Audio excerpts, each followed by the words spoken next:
Goku, look, I'm trying to do a thing. We have taken over your airwaves. Goku, can you fucking please let me roleplay? Trying to properly train my dog how to do videos at the same level as I do it, so we can have like some type of duo thing going on here, because people like to see Goku a lot, so I'm trying to get him. I don't know what I'm talking about, but I do know that I'm going to try to have Goku in this whole video, the whole entire story, which is going to be difficult. So I had to get a little bit of snacky snacks to make sure that we get this shit down, right? Yeah. I don't know too many people who have not been in a fight. I only been in one fight. Well, one legitimate fight, but a lot of altercations that could have led to a fight. Now, as a role model, I guess I should say to my younger viewers, don't try to fight as a resolution to situations. If there's another way to handle it, use your words, okay? But if you're not a bitch, no, I'm playing. Fight. Nah, I'm kidding. But in all seriousness, as a kid growing up, I had a lot of character development that made me a certain way to look at certain situations in a more realistic approach, as to sometimes you cannot avoid a fight. Sometimes if you do avoid a fight at a certain situation, you will be looked down upon as weak. And because of that, you will get taken advantage of. And that's not something that you should let have happen to you, because then that's how you get bullied, okay? And if you're tall, don't stand for that shit, all right? You already looking like you're supposed to be conquering niggas, so you might as well act the role. Going back to the proper story, my dog keeps on moving, so I might have to say fuck my challenge, because that's pissing me off, okay? There's probably 3 times where I had a altercation before the initial fight. Now, remember what I said in the beginning, as when you're too nice, people then take advantage of you, and then they proceed to punk you, if you will. The better way to looking at it. Punking as to say, like, because they know you're soft, they're gonna try to take something from you because they know you're not gonna do nothing to stop it. Now, before I became a, dare I say, real nigga, I was very, timid, skittish, lived in a white neighborhood for a long time, so I kind of acted the role of the neighborhood itself and very docile, okay? I was a fucking feather. I wanted to say feather, not there was a boy in my elementary school, no, middle school. I don't remember his name, but he was a Mexican dude, pretty hefty for the grade that he was in, which was, I think, 6th or 5th, can't remember, but he was a grade A bully that you would see on TV. I didn't realize who he was until he had the same math class that I did. Now, in that math class, I sat next to this dude who we're gonna call Jay, okay? Jay has no real importance to the story, but Jay was able to draw very nicely. And at the time, BioShock was a game that I think was relevant, whether it came out or not, something around that time, to where you saw what a Big Daddy looked like. And now my mans knew how to draw, which was really cool. I liked drawing. He wanted to show me things because I gave a good reaction to everything he showed me, because I liked the drawing. I liked the art, even though I could only draw stick figures, but that's besides the point. So in class, he showed me this Big Daddy art that looked very nice. If I were to give a picture of what it looked like, I mean, this is over the top, but I mean, it was nice. The bully, who we're gonna call Fat Bitch, said, hey, let me see that, man. That looks so nice. This dude literally got the, let me find a piece of paper that I don't need. This dude literally asked for the drawing. He took it and then ripped it in half. Again and again and again. And me and Jay just looking at each other like, we never got the patch notes of what a real bully looks like in front of our face. So after that happened, he threw it on the ground and said, what the fuck you gonna do, bitch? Looked at us in our face, and, you know, Jay moved seats.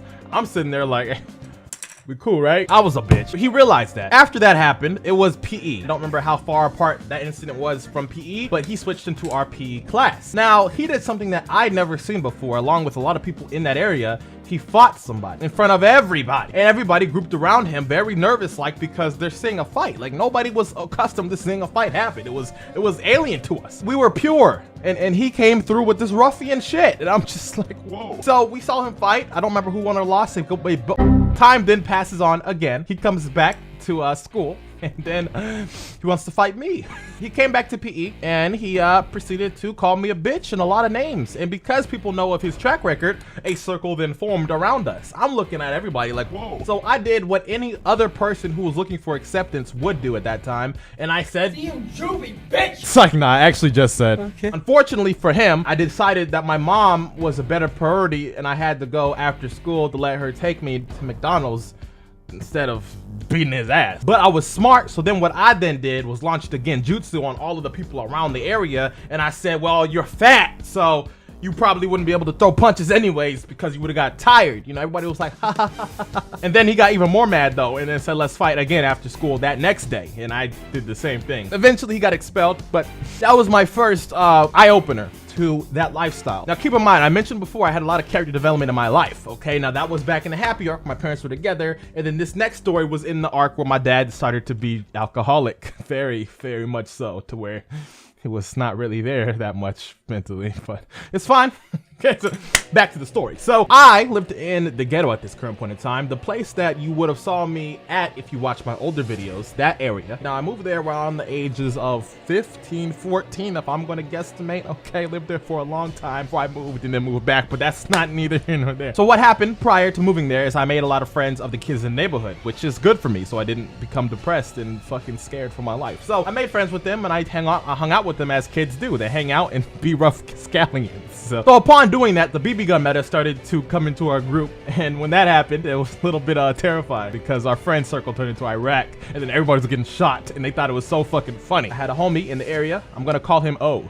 So O decided one day that he thought it was so fucking funny to put the gun at my face when I was talking to my friend Jay, okay? And he shot me in the face 4 times. After the 4th time, I told myself, you know what? I think it's time for me to get mad now. So I'm just like, you know what, bitch? Stop! He put the gun back in my face, and I thought he was playing, but I guess he decided to push the limits to see if I was really about to be about what I was saying. So to put it pretty frank, I had 2 options, okay? I had the bitch route, where I just talk more shit and I end up going home because I don't want to get shot anymore because he won't stop if I take that route. Or I take the real nigga route, which then develops my character to be who I am now. Okay. So what I then had to do was obvious. You know what, nigga? Stop! I went up to him, picked him up, threw him on the grass, bit his motherfucking ass. Hit him like I think a good 5 times.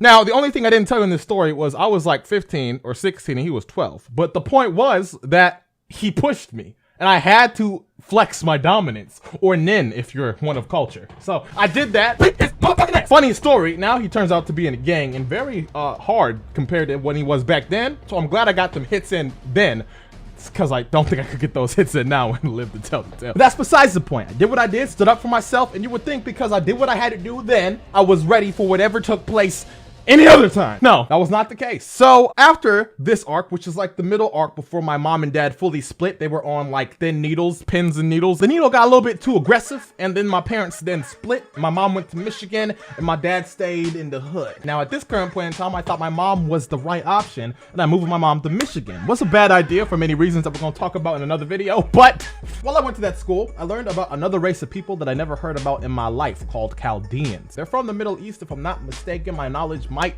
be a little bit hazy. If you are Chaldean yourself, just know this was a statement brought from my ignorance, and I want to keep my ignorance as whole as possible so you understand my mindset for what I'm about to say next. So when I heard the term Chaldean going into that school in Michigan, it was said to me in a very vague way, to where I didn't understand it was a race of people, but I thought it was a food. And I loved calzones at the time, and I assumed it was a type of calzone. Now, that was not the right assumption for me to then think and go off on, because what I then did the first day I had a chance to was when I went to lunch, I then asked if they had any Chaldeans. Now, it's fucking funny because the whole line of kids behind me were all Chaldean.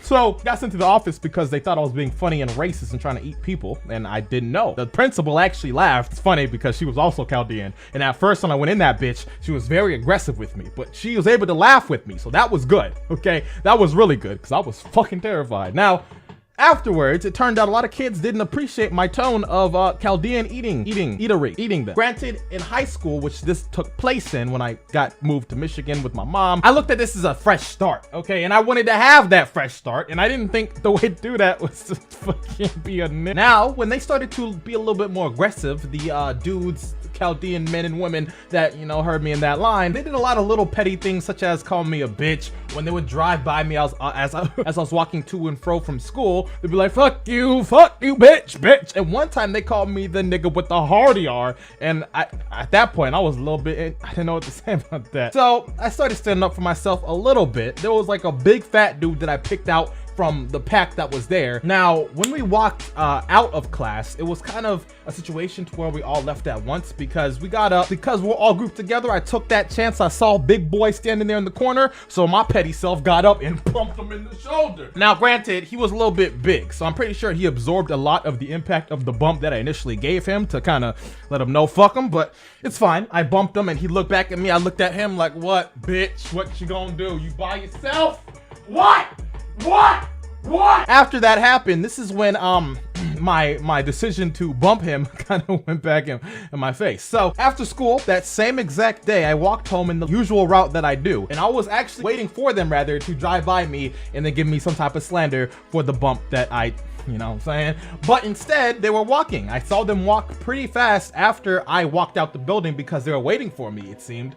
And it was 4 of them from the pack that I think was a total of 8 or 7, because they rolled deep, okay? Now, it was only 4 of them, and they followed me. And it was obvious that they were following me because they were not that far away from me, and they quickly made sure to make eye contact with me when I walked out the building. So it was very It's time to stop! So what then happened was they followed me. I started running and they chased me, even the fat one. Now, because the fat one was kind of the leader of that pack, I kind of underestimated how fast he could move and how fast everybody else in that group could move. So I kind of got a little jogging pace because I didn't think they would still try to chase me once I made it into my cul-de-sac area, you know, where people can see and shit. But no, they pushed me in a bush and I fell and I was on the ground. At this point, I saw 4 people around me and I assumed this is the first time I'm about to ever get jumped, and I was fucking ready for it because I wanted to tell this story to my friends, but it didn't happen that way. More embarrassing, actually. They took a singular shoe and ran away. I had a pair of Jordans. Don't remember what type. They were pretty new. It was actually important to me because my brother gave me those. I never got that shoe back, and with never having that shoe, I never explained that story to my mom. So when you're watching, Mom, just know that is why I had 1 pair of Jordans in a dirty sock that day I came home crying. It was very fucking sad. But now, if a nigga run up on me, what's good?